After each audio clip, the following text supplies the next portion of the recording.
What's going on, everybody? Welcome to the first ever episode of the Two Off the Tee podcast. My name is Douglas. I'm Trevor. And I'm Chip. Yeah, so basically, this is a golf podcast. We're talking about golf, pro golf, our golf, anything golf related, and kind of anything else that comes up. Is that right? Yeah. For the most part, I mean, I'd like to say that, we like to throw in some life just attributes in there as well, how golf relates to life and how and other sports, like when there's big events. Yeah, exactly. Yeah, we kind of want this podcast to be golf centered, but not solely golf, if that makes any sense. It's kind of a little bit of everything. So with that being said, we're gonna go ahead and dive right into it. For those golf fans, as you know, we got the Workday Championship going on at the concession, right? Kind of a fun tournament, kind of unique. Trevor, what do you think about it? I've never seen the course. I don't think a lot of people in the field haven't even played it ever. Yeah. So, but a couple of things I heard is the greens are pretty small. The greens are also elevated, almost kind of like links course, where you're always chipping up to the hole. Yeah, a lot of elevated approach shots, second shots. Yeah. So I think Justin Thomas said something about an amateur's nightmare, basically. Yeah. Dude, just speaking of JT, sorry, going off topic. I know this is a really, really deep topic to dive into on the first go round. Has he re-signed with Polo? Like, what's his deal after the whole interesting situation? I saw a video of him and Rory doing like a hole-in-one challenge. They each got 50 shots, and he was just wearing a blank polo. It wasn't Polo, it wasn't Nike, it wasn't anybody. It's just blank. Yeah, I don't think he has. I think obviously his sponsorship with Titleist and all that, because they're joined with FootJoy, and I know he wears FootJoy shoes. Mm-hmm. Wears those old school shoes, like the leather ones. Yeah, I'm not sure if he's wearing blank FootJoy stuff right now or like what he's doing, but we'll see. Yeah, that was something I thought about recently, because it kind of just happened. He released an apology, and then, obviously Polo dropped him. And then from then on, it just kind of like nothing. Yeah. I haven't heard much about it. From what I've been reading, though, is that it's kind of like if you can gather back your social image, like we'll re-sign you. I mean, JT's one of the hottest golfers. Like he's top 5. Yeah. Like I think best golfers in the world. Maybe not rankings wise, but like if you think of who's going to win, JT's name automatically comes to mind. So like they want him on staff, obviously. But, like, you've got to think about the social aspects of it, I suppose. And I know in a press conference, I can't remember what tournament it was, but he was saying that he, like FootJoy and Titleist, they've reached out and basically they have training for employees and whatnot. Yeah. So it's kind of like the Morgan Wallen situation where like other organizations are reaching out to like educate him on, being more accepting. And in Morgan Wallen's case, just like overall education about how the world works now. And like, you just can't say and do things. Yeah. You got to think about stuff a little more these days before you say it.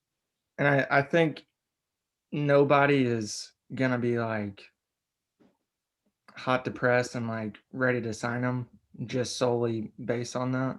Yeah. So I think he's kind of just using the available resources that he's being given.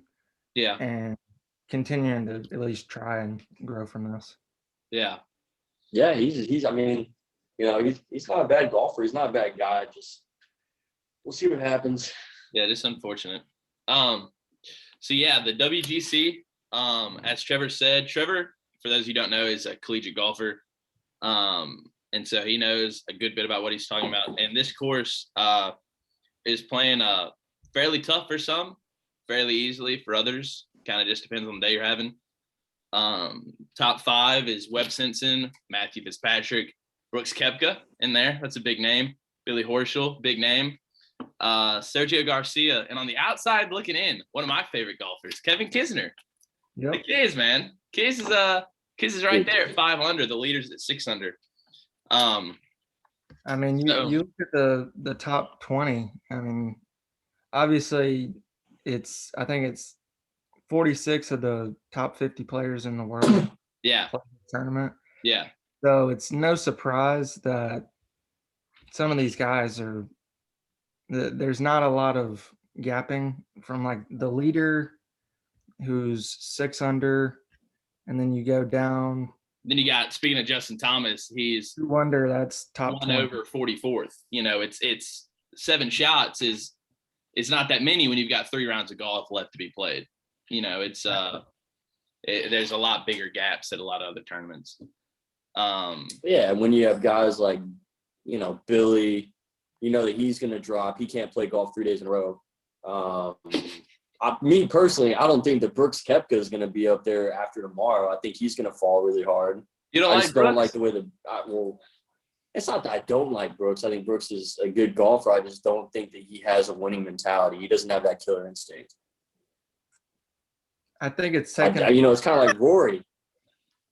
It's kind of like Rory, man. In my opinion, Rory is a good golfer, but he's he's almost gotten like to a point where he's too comfortable to push himself to win. Okay, I could see that. I could see that a little bit more than the Brooks Koepka thing.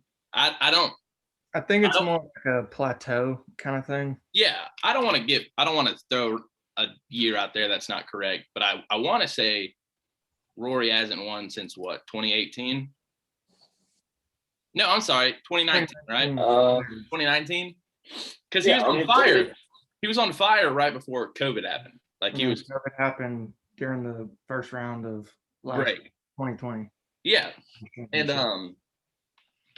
I think what his thing is, and he's talked about it before, is he's one of those guys that thrives off the crowd, right? So those cheers and those roars, like that feeds him. And so he's even said, he can't concentrate on a golf round when he's out there because the fans aren't there. So his mind is other places, which sounds crazy because it's like, this is your job. Yeah, but go out and win a golf tournament. That's also how all of us amateurs, like we're used to no crowds and that's true. Like that. Yeah. So you can think about going to a local golf course and being the first one on the tee and everyone's watching you, how nervous you get. You can imagine having 6,000 people watching you in a grandstand. I couldn't do it. Well, yeah, I mean, for anybody that, obviously Trevor, plays collegiate golf. Doug and I are the average Joe. We started golf maybe, 2 years ago? Yeah, about 2 years ago. Mm-hmm. Yeah, so having somebody actually watch us swing is like terrifying. Oh, it's the worst feeling in the world. It's bad. I definitely remember because, I played like in the summers when I'd go to my grandparents', but I always played other sports when I was younger and growing up. And then I think I was like right at the end of my freshman year of high school, I was about 15 and I just started solely playing golf. But I remember then when I wasn't as confident or whatever, I remember how nervous I'd get just if somebody I didn't really know was watching me hit. Yeah. And then he started dropping dimes. But the only thing I will say is the first tee jitters. That doesn't really go away. I was about to say, I bet the pros still on that first tee get pretty nervous. For sure. Yeah. Well, that's why you get 2 off the tee. There you go. Yeah. And especially in a tournament like this. This is the top 50 golfers in the world. I believe that's what it is. I could be wrong. I think that's what it is. But so you already know the competition is cutthroat. You've got John Rahm, who can pop off at a tournament any day, sitting in 7th, 2 shots back out of the lead. 2 shots is nothing. Yeah, it's nothing. Yeah, round one. It's nothing. And so it kind of, I can see where Roy's coming from, where if you can't stay focused out there with the level that the tour has right now, it's hard to win. If you can't stay consistent every single shot, all 4 rounds, you're going to have a tough time winning, because all the golfers nowadays seem to have just gotten leaps and bounds better than how it was back in the days where like Tiger was dominating. There was still a lot of talent, but the gap was just so much larger. Yeah. And everyone else. Whereas nowadays, well, then with that, golfer out there, it's kind of all kind of dispersed equally a little bit. Yeah, bro. And with that being said, I think we're in an interesting area right now with absolutely dominating golf. Do you guys not think so? I'm gonna be honest. Maybe You cut out like half a second before that sentence got out. You left out the name. Oh, DJ. I'm talking about Dustin Johnson. Yeah, no, that's a good point. Yeah, Dustin Johnson has been top 5, top 10. I want to say more than any other golfer since the COVID reset. I want to say, and has a couple wins along the way. So I mean, like, if I had to pick one guy to win every tournament, I would pick Dustin Johnson as the favorite. He's the favorite. Yeah, I mean, he is. He's the favorite going into the Masters. He's the favorite. I don't know who the favorite was going into this or going into next week, but it's always a safe bet to bet on DJ. Yeah. Yeah. Plus his wife. I mean, come on, man. I mean, he's a hard guy to root against. I've always, because he's had those struggles of getting over the hump of winning a major where he came close several times, and it's just like 4 majors. Quite get there. So when he won his first one, I loved it, and I loved seeing him win the Masters. It was just incredible how different his swing is. I feel like I can relate to him more just because his swing isn't as like technically sound. Yeah. But I kind of get that same. Bubba Watson a little bit when I watch Bubba Watson swing a golf club, because he's never had lessons, and when you watch his swing, it's beautiful and it works, but you can tell he's never had lessons. It has that free flowing kind of vibe to it. Whereas someone like Rory, his swing is so picture perfect. It's like a robot every time. He's a robot. Yeah. That is. Bubba Watson is a true American hero, by the way. Is that because he went to Georgia? He sure did. Go Dogs. Yeah, he also went to Faulkner State. Did he really? College. Yeah. I did not know that. Holy cow! I didn't know that. Played for Coach Leo Kling. That's who he was my coach for a year and a half. Really? We got a new. They really clung on to the program.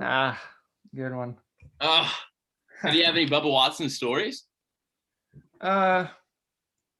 He said for the most part, like they had a couple solid guys on the team, and so it was more of he got the players to the tournament instead of more like not as much coaching. Yeah. But so they kind of practiced when they wanted to, played when they needed, and so I've always liked coaches that do that, because when you do qualifiers or whatnot, I mean, who's practicing and who's struggling. Yeah. Pretty clearly. Yeah. You like a more hands-off coach, kind of what you're saying. Yeah. Yeah, I get that. I feel like that's a lot of way was just like bosses in the normal day world too. Kind of let you do your own thing and get you ready for it yourself, All right, well, so yeah, we've kind of chatted a little bit about everything, including the tournament. So we're gonna go into some predictions. We're gonna predict who's gonna win the tournament pretty early on. We've only had 1 round of golf. Normally we're gonna record this on a Saturday or a Friday, so we have 2 or 3 rounds to go off of before we make our predictions. But this is gonna be a one-time thing. So I guess we'll start from top to bottom, how I'm looking at it. Chip, who do you think is gonna win this tournament? I think John Rahm, man. I think he's got the gas to do this one. I think he's finally gonna put one away. John Rahm. All right, so one fun thing we're gonna do is we're gonna keep scores on these predictions. It's gonna be very rare that we get one right. Because it's golf. Anything can happen on a given Saturday or Sunday. This is also a smaller field. Yes, exactly. Yeah, Very competitive field. So we really don't know much about. This is probably our best odds. Yeah. Yeah, right. And so Chip has got John Rahm. I'm gonna go with my boy. I'm gonna go with Kevin Kisner. I think Kiz has been riding 20th for a long time now, and he said 22nd pays good money. I think it's time he got a win. I like Kevin Kisner. He did go to Georgia, not Alabama. That's okay. But yeah, I'm gonna go with Kiz. I will give you $22 if you finish his top 5. He's a Georgia alum. Why are you hating on Kisner? This might be a little generic of me, and probably what a lot of people are saying, but I like Tony Finau. He's just playing so incredibly well. Yeah, Tony Finau, for those who don't know, sitting tied 7th at 4 under with John Rahm, so not far back at all. Could easily come back and win this thing. I mean, also for people that didn't know, I've bet on Tony Finau in 2 tournaments in the past month. He's made it, been leading one of the days, could have won me $1,500, and then choked. Not once, but twice. Yeah. I think it's safe to say that everyone in golf loves Tony Finau. Yeah. He's just such a likable guy. Yeah. I hope he wins. I got my money on Kisner, but I would love a Tony Finau one. He's just that kind of guy. Yeah. It's not if he's gonna win. It's just when is he gonna break? Yeah, finally put it away. Yeah, it's not a matter of if, because his talent is unreal. I saw a video of him on the range a long time ago. The video was taken. He was like 16 at a PGA event, and man, he had like the Tiger effect going on. Like everyone on the range was watching him hit a golf ball, and so his talent is unreal. And so it's like you said, it's not a matter of if, it's a matter of when he's gonna kind of get over that hump. I think if he does, I could see him rattling off like a few wins. Oh yeah. In a short span, it's just when is it gonna happen, really? Yeah, exactly. All right, so top to bottom, Chip has got John Rahm, who is currently tied 7th. I've got Kevin Kisner, who's tied 3rd, and Trevor's got Tony Finau tied 7th. So now we're gonna look ahead towards next week. Next week, boys, we got a big one. Bay Hill, Arnold Palmer. Used to be Tiger's tournament, as we all know. We'll talk about it later. Tiger's not going to be in it for obvious reasons. So way too early to look ahead. Who do you got next week at Bay Hill? We'll start from bottom to top this time. Trevor, you got it first. I like Rory. I know he has I can't remember what year it was, but I mean, his final round there was just insane. Mm-hmm. He came back and clutched up and got the W. Is that the round where he hit that like 3-wood from like 245 out over the water and stuck it? I think it may not have been. I think that was at the Honda Classic. Yes, it was at the Honda Classic. That is my mistake. Yeah. But, I like Rory a lot. Yeah. That was just one of those rounds where I got off work early and I was able to watch like the whole thing. And I've always been a big Rory fan. Mm-hmm. Hard not to be. Yeah. And he basically made the putt that Tiger made. Yeah. Like almost the same spot, and it was just really cool to watch. Yeah. All right, Rory. I like that pick a lot. Bay Hill. I know that Chip's not gonna like this. I'm gonna go Brooks Koepka. Just all right. Well, now that we've all agreed that Doug is not going to Hear me out. It's Koepka, right? The man can win any given tournament on any given day. And as you can see right now, he's playing good golf. He's been playing some good golf recently. So decent, I think, is a better term. Okay, you can You can say it however you want to say it. I'm gonna go with Brooks Koepka. I mean, he won pretty recently. Yeah, he won fairly recently. Like So 2 or 3 weeks ago, maybe. yeah, so I'm gonna go with Koepka. I think we all like Brooks Koepka. It's peach eating season. The man's living the life. Am I wrong? So I'm not gonna say, he's got a good life. He's a good guy. yeah. All right, so I'm gonna go Koepka. Chip, who you got? Mine is kind of he's an underdog. He's definitely probably going to be fighting all odds. Justin Rose has been playing pretty well for me recently. Justin Rose. So yeah. I got a feeling that he's about to take off. Yeah. I mean, that's a former world number one.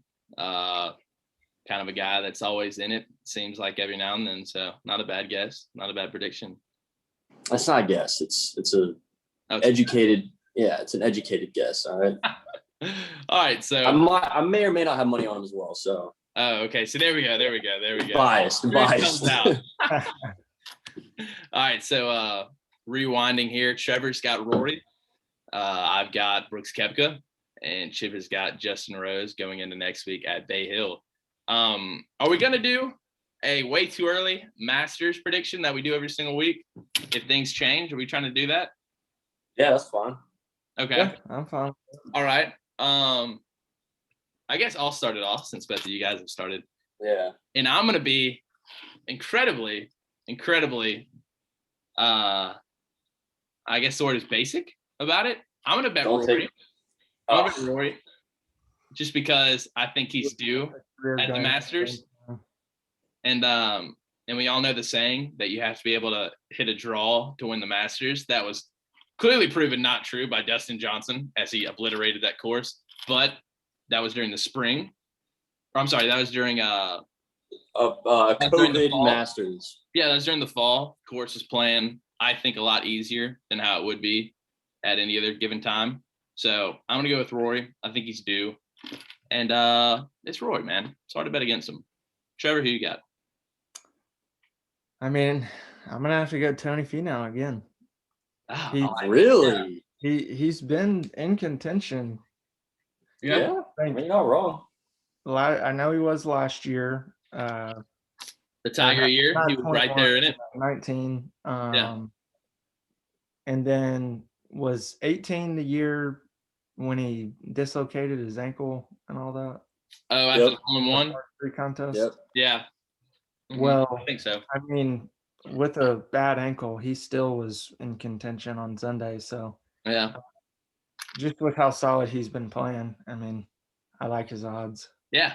No, I like that pick a lot. Yeah. Like we said earlier, Tony Finau is one of those guys that can win any given Sunday. He just hasn't done it yet. So yeah. Chip, who you got? Man, there's only one person that I can pick, and it's the dude who packs and hits bombs every week. I'm talking about DJ. All right. So DJ's going back. You're going with the guy who won last year. Yeah, back to back. You have to put the jacket on himself. Yeah, that's fine. Hey, wearing the other one at the same time. You're going with maybe going with Dustin Johnson then, eh? Yeah. Oh yeah, I'm going with Dustin Johnson. Maybe God willing, Tiger will be able to be there. And well, I mean, I feel like it would be God willing. Maybe like on the grounds. Yeah. Maybe in a wheelchair. Like, I feel like let's go into that. Like if you were to go back to back, who puts the? It's just the previous of that. Yeah, I was about to say. Yeah, so it'd be Tiger won it back to back, didn't he? Yeah. Sure. Yeah. I don't know that for sure, but I don't know that for sure. I want to say you did. Yeah. So it would have to be Tiger then to put it on him. I mean, I think they would figure something out. Yeah, I think. Yeah, I don't know. Take him to the hospital. I don't know. Take DJ to the hospital and have Tiger put it on him in the hospital. I think Tiger could be rolled onto 18 and present the green jacket. I don't think he had to go to a hospital. This is terrible. Okay. Look, man. All right. First off, First off, I want to put out there that we all respect and love Tiger. Yeah, Tiger is the greatest golfer of all time. Exactly. What happened is truly unfortunate. Yeah. If we could get serious here for a minute, all our thoughts and all our well wishes are with Tiger and his family. Obviously, you have to set golf aside, and it's not we're not worried about him getting back on the course, worried about him just being able to enjoy everyday life with his kids and his wife. So all the thoughts and prayers with the Woods family. We hope for a quick recovery, and hopefully we can see him back out on a golf course again one day, because he may be done with golf, but I know that the game of golf is not done with him. So it's hard to obviously everyone just selfishly wants to see Tiger in competition play again, but yeah, I just hope that he can, at worst case scenario, be able to just kind of play with his son. Charlie. Yeah, exactly. Just having fun on a weekend. The PNC. Yeah. I mean, that was so cool seeing all the similar, just what is it? Like the similarities between like their tendencies on the course. Yeah. I mean, yeah. I loved that. That was so cool. Yeah, that was very cool. I think Charlie's got a very, very bright future. It's pretty crazy when how old is he? 11? I think he is. When an 11-year-old has a better swing than you do. Way better. Yeah. It is it's pure. I do also coincidentally have money on Tiger coming back and winning a tournament. So yeah. Kind of need that to happen. Yeah. If one could do it. I mean, it's Tiger, dude. For sure. Yeah. We're talking about Tiger. We're talking about Tiger Woods. Yeah. Eldrick, the GOAT. Yeah, bro. We're not talking about Kevin Kisner. We're talking about Tiger Woods. Yeah. No, I mean, if anyone can do it, it's Tiger. It's just a matter of getting there. So, like we said, all our wishes are with Tiger and his family, and we hope from a speedy recovery. So, all right. Well, I guess that wraps it up for the prediction segment of the show. We've kind of gotten into the. Go ahead. One thing I want to add. I was looking at the leaderboard. Matthew Wolff obviously had a pretty bad day. That's right. Yeah. Yeah. What happened with Matthew Wolff, man? He has withdrawn from the tournament. Did he really? What? Is there an injury or something? I didn't get that far. Yeah. I just saw it said WD by his name. Well, I mean, he shot a horrible front nine. I know y'all were talking about it earlier, like a 44. Yeah, it was like 44. Yeah, which is great for us, but yeah, that looks like a pro golfer. He had 2 bogeys, a double, a quadruple bogey, another double, and 2 birdies. Damn. Sounds like a good day on the good day. Jeez, that's horrible. And then he tripled his next hole. Wow. Bogey, birdie, and then he finished with a birdie. But I mean, at the end of the day, if you shoot 11 over on the PGA Tour, you're not contending. Puts you out. Yeah. But you know what's so crazy is that I think like 4 or 5 months ago, I forgot what tournament he played in, but I picked him as a captain on my fan, like, you know, what is it? Yeah, I think it was FanDuel, like, you know, a sports betting app. I picked him as a captain on like a parlay type situation, and he just went off, right? Yeah. And it was incredible. And the only reason I picked him is it was when he was still like coming around, and his swing is so intricate and unique that I was just like, all right, man, I'm just gonna pick this guy for shits and giggles. And then it paid off. And ever since then, I've kind of like always had it like this special place in my heart for him. Yeah. But, you know, you can't do what he did today. No. You just can't. Obviously, there was something. I mean, possibly, I know he had some sort of wrist around the beginning in January, like one of the first tournaments, he withdrew. And he said he just kind of agitated a wrist injury. So that could possibly be re-agitated, or I don't know. Yeah. Too Well, much R&R time. yeah. Well, Absolutely. tough go for Matthew Wolf. He's actually done some really funny stuff with Team TaylorMade. I don't know if y'all have seen that, but he's a really funny guy. So hopefully, he can come back better next week. So golf in the news. It's kind of the next segment we're doing. If you haven't tell, we're going to do some segments during the podcast and talk about some stuff. We've already talked about Tiger.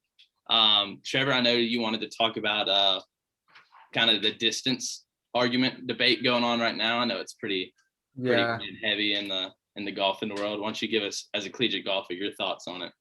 So just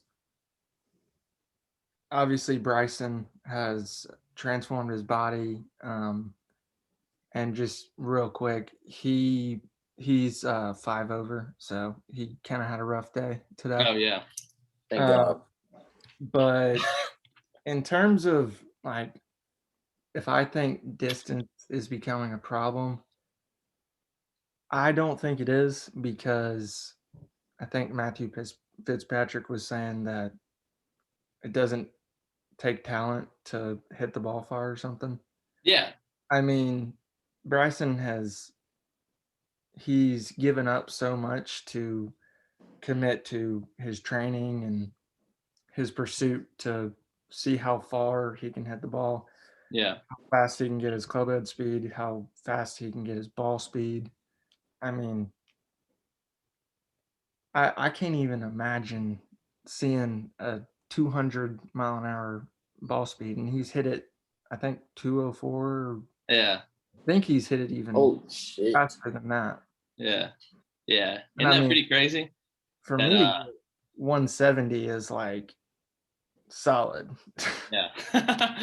Meanwhile, Doug and I are driving a Honda Civic. Yeah, it's crazy that me and Chip can crank a drive out there like 270, and it's like, oh, we bombed that. And then Bryson DeChambeau, if he wanted to, could carry it a whole football field further than us.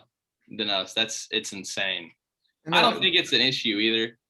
I think that I think golf is still won from 100 yards in. Because I mean, we all saw at Augusta, Bryson was hitting bombs, but he was leaving himself in terrible positions, and his distance didn't do anything. His putting is a huge issue as well. Yeah.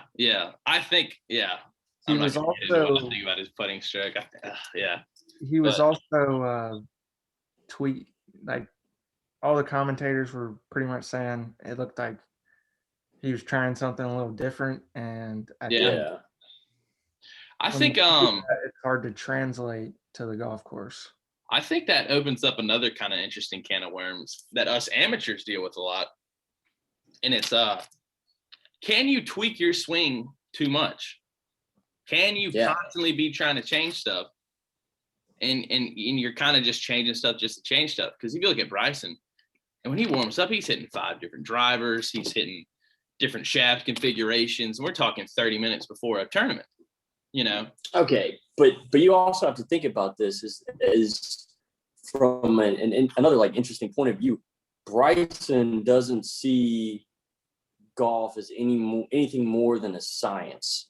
He sees it as like a mathematical equation that he can find the magic numbers to put in to play a game that's purely in the mind and in the heart. You know what I'm saying? Like, do you have to be athletic? I believe that you have to have some sort of athletic ability to swing a golf club the way that Rory McIlroy or Tiger Woods. But at the end of the day, like, it's the passion, the heart, and how you think about the game. It's nothing that you can input, Yeah.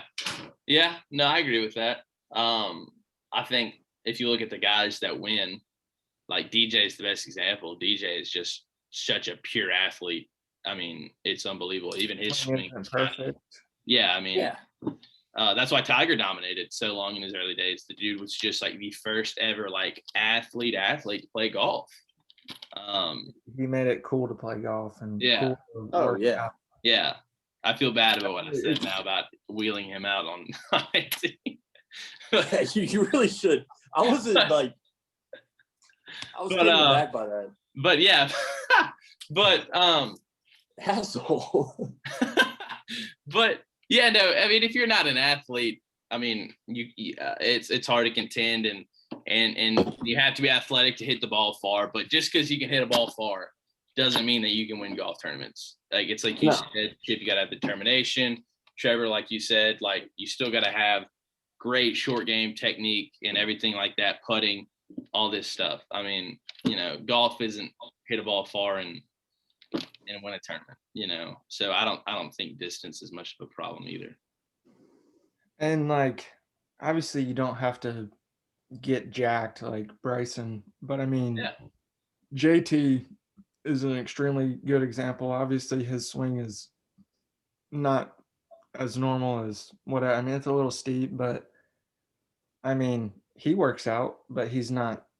Yeah. He's not. Hey, he looks like a wet noodle. But I mean, he's just like a rubber band. Like go to the top. Yeah. Yeah. I mean, Matthew Wolf, another great example. The dude is like 5'9", 5'10", but that dude cranks it just as far as Bryson does if he really wants to.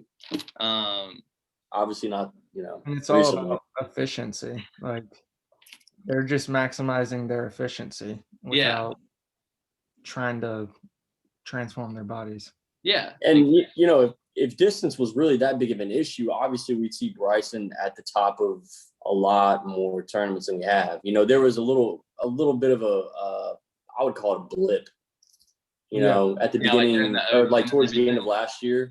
Yeah. But I think US Open, it was an advantage, obviously, because the fairways were just tiny. And then the rough was like 5 inches or something, like crazy like that. Yeah. I thought it was kind of funny though when I think it was the head of the grounds operations at that golf course basically was like, nobody's shooting under par here, like for the tournament. Yeah, and they just tore that course apart. Like it wasn't like they went deep, but I mean, but they still shot under par, so it was kind of like, yeah, like what'd you say? Yeah. I think another part of it is you have these golf course designers and everything that take pride in making a difficult golf course, right? And then you have these new guys that are coming bombing everything over the bunkers that are supposed to be placed there to kind of make you think. It's kind of like a slap to the face to them a little bit. That's how they perceive it, at least. I think that's how the USGA is kind of taking in all the aspects and everything that they're considering. Yeah. I've heard things about different types of balls where it won't really affect the shorter hitters, but the longer hitters, I mean, different, like they're capping how long your driver shaft can be. Basically just standard, like around 46 inches. Yeah. Because Bryson's been messing with 48-inch. Yeah, like a long driver. Yeah. It's like, I just think that's not really what the game needs, but yeah, I mean, what's gonna happen. Yeah, because you can go back and look at the ratings when Tiger was out there playing, hitting it further than everybody. People started watching golf. Obviously it was Tiger, which had a big part of it, but you had guys like Tiger, John Daly, Fred Couples, all these guys who were bombing it, and it was exciting to watch. You were watching these guys hit golf balls insanely far. And that's one of the appeals of like someone like Rory, I wouldn't say is, the best short game player I've ever seen. He's great, but he's not the best on tour. But when he steps up on a tee box, he can hit it 320. And for his size, accurately, he can control it. Yeah, it's so much fun to watch him hit a ball far off the tee. So for us amateurs, I think we all love watching someone hit bombs off the tee box and really just crank one out there. So I hope that they don't do what you said, driver shaft limits. I guess, would you make a spinnier golf ball? Because less spin, the further it goes, or? Yeah, I think it would compress more, I guess. Yeah. So would create more spin. Okay. Yeah, hopefully they don't do that. 100%. I think they're also considering like smaller club heads. Like Ooh, kind of going back to like the old pear-shaped ones back in the day. and like less forgiveness. Yeah. Holy shit. This isn't a Rubik's Cube. This is golf. Like, yeah. I mean, what, that's like saying, LeBron, you're only allowed to dunk a certain amount of times a game. We're going to raise the goal for you. Yeah, we're going to raise the goal an inch. Or telling Steph Curry the 3-point line is no longer a 3. It's still a 2. We got a new line taped for you about 10 feet back. Like, you can't penalize athletes for finding advantages in the sport that they play. Yeah, and the thing is that whether anybody wants to admit it or not, the athletes that our parents grew up with, in my personal opinion, obviously we can get into arguments about it later in life, for the majority of the cases, I would say that our athletes have had number one, are more athletic. Number two, have had more training and are able to do more athletic, more incredible feats. For example, Zion Williamson, LeBron James, Tatis Jr., the signee for the Padres, Patrick Mahomes, like, the list goes on, but like athleticism is changing and people are trying to put a leash on it rather than letting them do incredible things. And I think that's what golf is trying to do with this, Yeah. Go ahead, Trevor. I definitely agree. Like, I think there's a lot more great players instead of like only a couple like stand out. I think it's a lot more competitive. Yeah.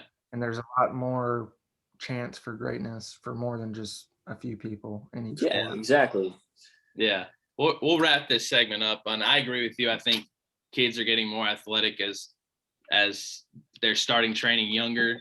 They're able to get better training and all this stuff. But I'm going to disagree with you because I only know you're saying it because you want to say LeBron James is better than Michael Jordan. We're not talking about that. Definitely is. Saying it, so we'll talk about that a different time. So that kind of wraps up golf in the news. We covered a lot of good stuff. Real quick, Trevor, your thoughts on rangefinders, impactful or no? As far as like for me, yes, but like as far as how they're gonna let them do it on tour, I don't think it's gonna really do anything because they have yardage books and like that's what the caddy gets paid to do. Okay. Yeah, that's what I was kind of thinking. I'm sure with or without a rangefinder, they have a pretty solid idea of where they're at all times and what the yardage to everything is anyways. If anything, it might even take longer. Yeah. Yeah. Extra step that they take. Yeah. Okay. Well, yeah. So we'll get into I guess the last segment. I don't really know if I love this name. I came up with it. Local Tea Time. I don't know. What do y'all think about it? It's interesting, man. It's not set in stone. Yeah, it's not set in stone. Definitely want to change it. It's something we're not ready to commit to. Yeah, it's the first episode. So what we want this segment to be is we've talked about pro golf. We've talked about a lot of stuff related to pro golf. This is kind of where we talk about kind of what we got going on in our golf games. Rounds we've played, new clubs. I say both of those because we've got both of those coming here in about 30 seconds. And that's kind of what we're talking about in this segment. So, Trevor, I know you played 9 holes today, man. Walk us through it. So we got out the car, went straight to the tee. No warm up. Great start. So, you already know how that. I mean, you just hit it and you just hope for the best. I'm sorry to interrupt you real quick. Wouldn't it be great to see a PGA tournament where they had to leave? They had to get like an amateur start. No range, no nothing. Straight up on the first tee. Dude, like rushing down a Bloody Mary from the night before. Like, exactly. Had to pop 2 or 3 Advil. Yeah. All right, sorry, Trevor, go ahead. So basically, I also got new clubs. Yeah. Oh, MP20s, man, those are gorgeous. Oh my God. I mean, these things are sweet. Yeah. But It's that so Mizuno effect. yeah. Other So clubs are available. yeah. So obviously when I get a new set of clubs, or just, I say new, this is my first ever brand new set of irons.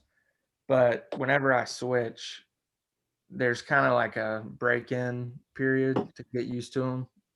So I went in with low expectations, just because normally for maybe a week or so, it just takes some readjustment. Uh, but the course we play is community course, Lagoon Park. It's pretty tight, pretty short. We've had a lot of rain, so it can get a little muddy.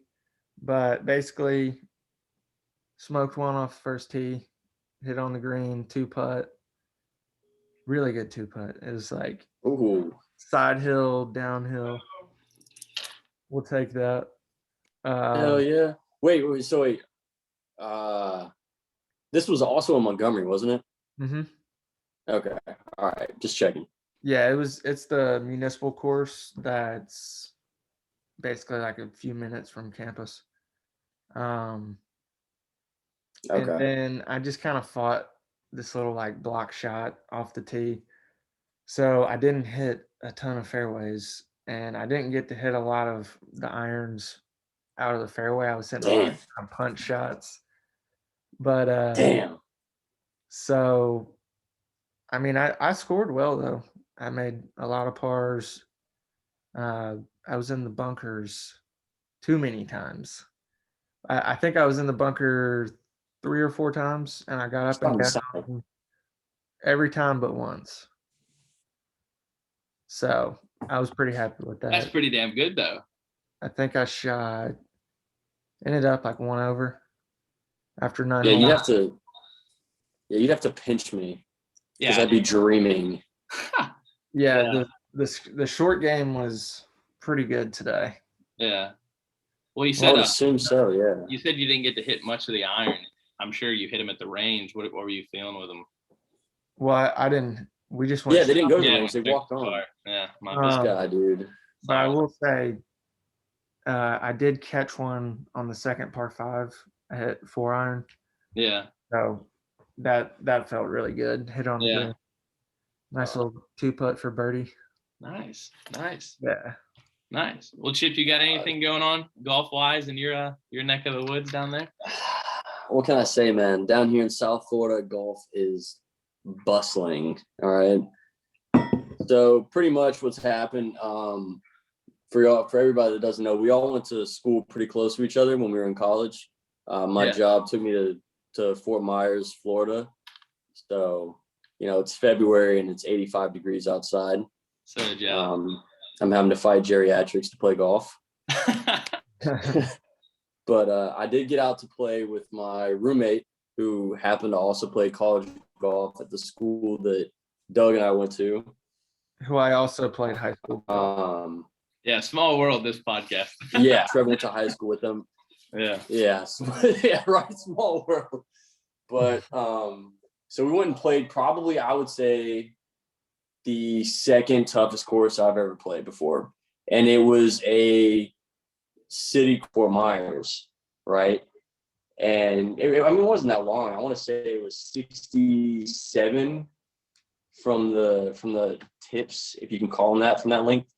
So we both ended up playing from there. It was a par 72. And so since Wes played college golf and I obviously am, pretty fairly new, 2 years, we have this thing where he gives me 15 strokes, make fun of me if you want to, whatever. It doesn't hurt me. I sleep the same. The front 9, I was beating him. Okay. Like I was swinging the club great. My irons were fantastic. I was hitting shots that who was hungover, by the way, at the time, was hitting shots I had no business hitting. And then everything fell apart in the second half. So like pretty much what happened is that the car girl didn't come back around. The fairways got extremely narrow. My driver, which I've been kind of working on my swing a little bit, which I've had this tendency to kind of draw the ball in, like a slight draw. In the back nine, it turned into a strong slice, right? So obviously, narrow fairways, slice. I had some trouble getting out. I ended up losing, but it was a really fun course to play. I probably won't go back there again until I get my game really in tune. I haven't had a lot of time to hit the range or practice, but putting was terrible. I think I had 42 putts. I shot like a 90 on the day. Wow. Yeah. Not terrible though, especially because not too much. Tough course. Yeah. Yeah. Dude, there was one hole I remember. It was, it was a 200, and keep in mind we're playing from the tips. I probably had no business playing from the tips on par threes. It was a 235-yard par three. So, West is hitting a 4-iron or something like that. And I'm like, dude, can I borrow your wood? Which, by the way, he has an extra stiff shaft. And I hit just the best that I can. And I'm still 10 yards short. And he stuck it within 5 or 6. So yeah, the competitiveness of me was there, but the playing was not. So yeah, we'll get Wes on in a later episode to talk to him about golf because he's got a lot of great stories and a lot of great insight. And he hits it pretty far. Yeah, and he hits bombs. Yeah, no, he does. Yeah. I went and played not too long ago. Me and my brother went out to a local little muni course here where I live. Birmingham, and it was fun. I hadn't played a municipal course in a while. It's kind of a cheap one, just kind of show up, pay 25, walk 18 sort of deal. Oh, you guys walked it? Yeah, we walked it. Yeah, not a big walker, but we walked. Yeah, no. Yeah, hey, walking on my fun though. It's weird. Every time I walk, I enjoy it more than riding a cart. I don't know why. I just feel more connected with what I'm doing. But maybe that's just me. But I think it is. It was good. On the first tee, we started on 10. So it was about a 205-yard par 3. It's not 85 degrees here in Birmingham. It's like 27 that early in the morning.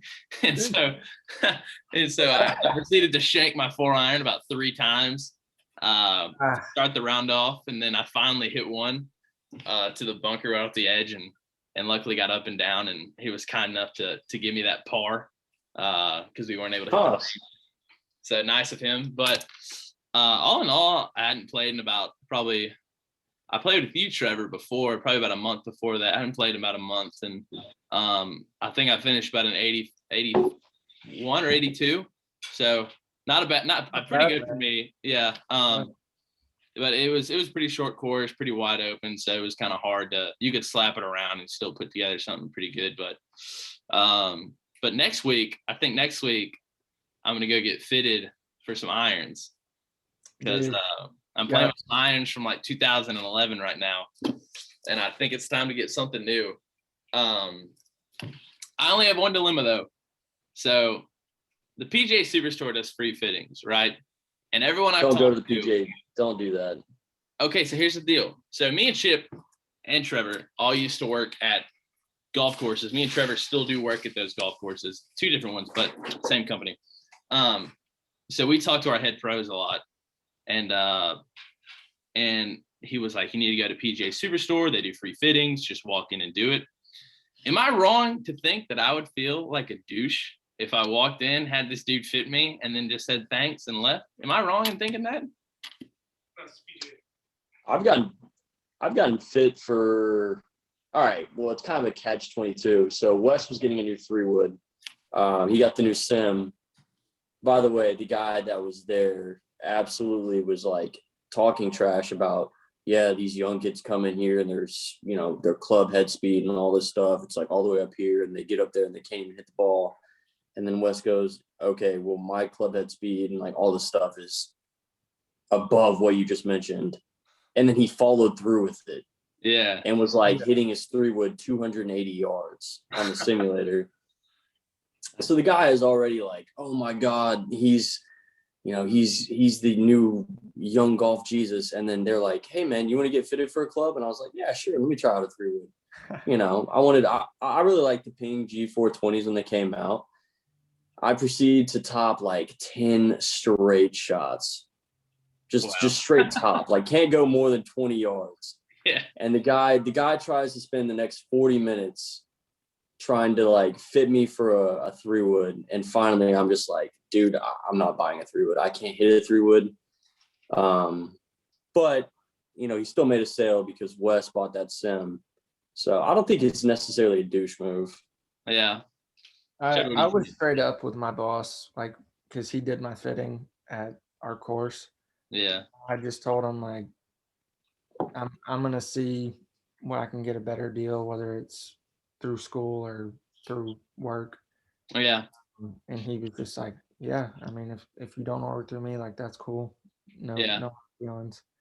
So I think if you're straight up with them, maybe. Yeah, I like that approach. My boss, who is I think we're gonna have him on next week as a guest. He talking about Ramdam?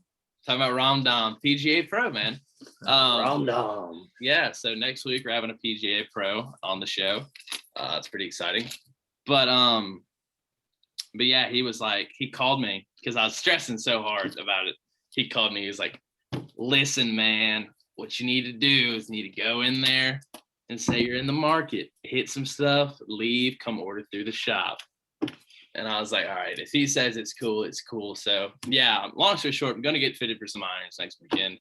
Don't really know what I want. I do love Mizunos. I would love to get some MP20s, but I'm kind of going to go in there with the mindset of I don't really have any brand preference. Whatever I hit the best is what I hit the best. I did the same thing, and then my boss was like, "So what do you like? Like what do you want?" Yeah.